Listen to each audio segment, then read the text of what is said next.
Well, hope everybody had a good Thanksgiving. Obviously, the last 2 weeks, but last night or yesterday was the first day of Hanukkah. So happy holidays. Haven't been able to talk to you for 3 weeks now. So we've had some good things happen there, both the Washington game and New England game, and really pleased where guys are really stepping up and gelling as a defense and playing well, and it's been fun to watch. The takeaways that we've been able to generate, and things to have some positive things happen for us in the field, and the different series of events that we've had. So with that, I'll open it up to questions. How rare is it for a guy like Bobby to be on the field every play? Not at that position. It's not rare. At least not in my career, it hasn't been. I think that's a tribute to his skill set and his leadership and his knowledge of the defense. Which every week it's a different challenge. With Green Bay, Matt's done an outstanding job with this offense, and you can really see it's catered around the quarterback, and it's Matt's personality of his offense, which is in the family of San Francisco, Shanahan, and the Dolphins with Daniel and McVay and LA, and it's definitely a tough out. The receivers are, it's a deep room. The running backs, a deep room there. When I say deep room, they have a lot of talent. Maybe, the deepest rooms in the league. And those young guys are really playing well. They got some good football players over there. And I think Luke Buckus has this offensive line playing really well together. So it's going to be a great challenge for us. We haven't had a chance to talk to you since the Jay Glazer report. What context, if any, can you give us on that?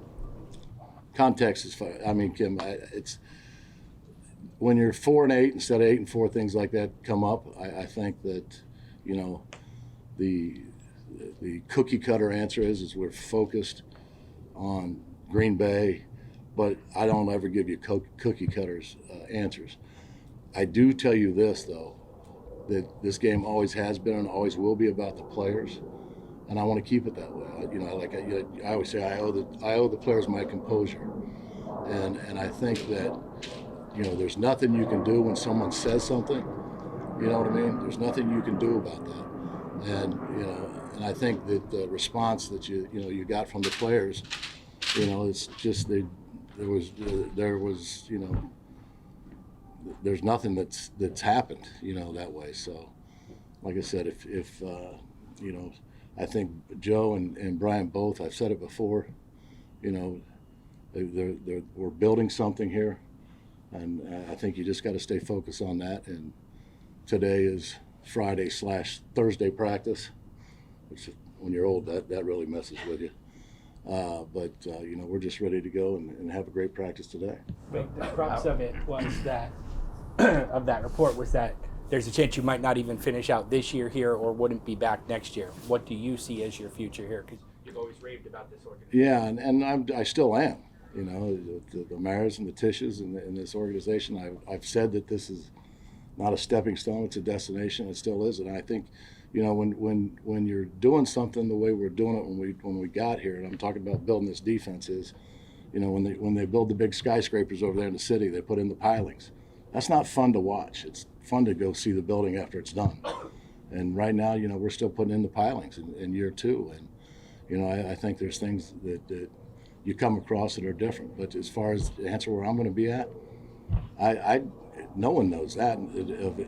I know that I say we, Laura and myself, have worked hard enough and long enough in this league, at the end of the year, hopefully you have all kinds of choices. It might be grab my golf clubs and go play golf in Florida. Hopefully it's a raise. Don't we all want raises? Yeah, we all do. So I mean, you just don't know what's going to happen. I can't predict the future. But would you like to be back here? Yeah. So the report said that your relationship with Dable is in a bad place, and there's a lot of tension. I mean, can you speak to your relationship with Dable? We're fine. I mean, it's the same thing as it was last year. It was just different because we were winning more games. and it's like it's different every place you go. You know, the relationship with the head coach and the defensive coordinator or assistants, especially when it's new. And you know, it's been what, 22 months now, you know, year and a half, and it's that we're gonna keep working and keep trying to win. You know, we're all focused on Green Bay. Wink, when you hear something like that, though, when it was first brought to your attention, how would you describe what you thought? It when bothers you. you. You know what I mean? It bothers you. Like he told. Here's here's what he told me. When I say he, Brian. After the game, he goes, "Hey, there's a report out that you and I aren't getting along, and that you're going to be fired." I said, "I don't pay attention to that. You know, this is after the New England game. I'm saying on the field." I said, "You know, I woke up Sunday morning in Washington, and there's a Google alert on my phone, and you know how we're all addicted to our phones when you get a Google alert. I saw the 4 replacements that they had for me here in New York. So if you sat there and you based your life off of what you read, you'd be very miserable. And I refuse to do that. I just, like I said, I care too much about these players. We care too much about these players and their success, and build a program here that I'm just not going to let it affect me." You guys have, you guys have like different relationships. I mean, personality. Sorry. Is it fair to say that you guys don't always see eye to eye? I don't see eye to eye with my wife all the time. I mean,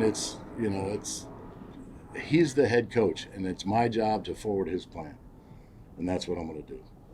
Part of the report said that you might not even like finish out the year here. Is there anything to that? I'm still here today. You know, every time my key card works, Pat, it's not like I go there and it works and I go, yeah! I'll be like, hey, this doesn't work anymore. So, you know, I don't make that decision. You know, so I can't answer that question. What kind of reassurances have you been given now? Like you said, We haven't even talked about it because, like I said, to me, you know, that's where it gets back to the players and being focused on winning this game. I hate the fact that it's a story because it takes away from how good Bobby Okereke is playing, how good Kayvon Thibodeau's playing, how good Dex is playing, how good Nacho and Ashawn are playing, how good X has been playing, you know, the last 3 weeks. Because to me, it's about the players, and I understand that you guys, you know, your job, you guys, no one respects you more than I do. I understand all that, but it's just how it is and where it's at. Every one of those players said, when we asked them about it the last 2 weeks, we want Wink, we don't feel any tension, Wink puts us in position to succeed. What does that mean to you? That means a lot, you know. It means a lot, and I think that's why you're in the profession. If you're not in the profession for that, you're in the wrong profession. If you make it about me instead of we, then you're going down the wrong street. Wink, do you still believe in what you guys are trying to build here? Yes, without a doubt.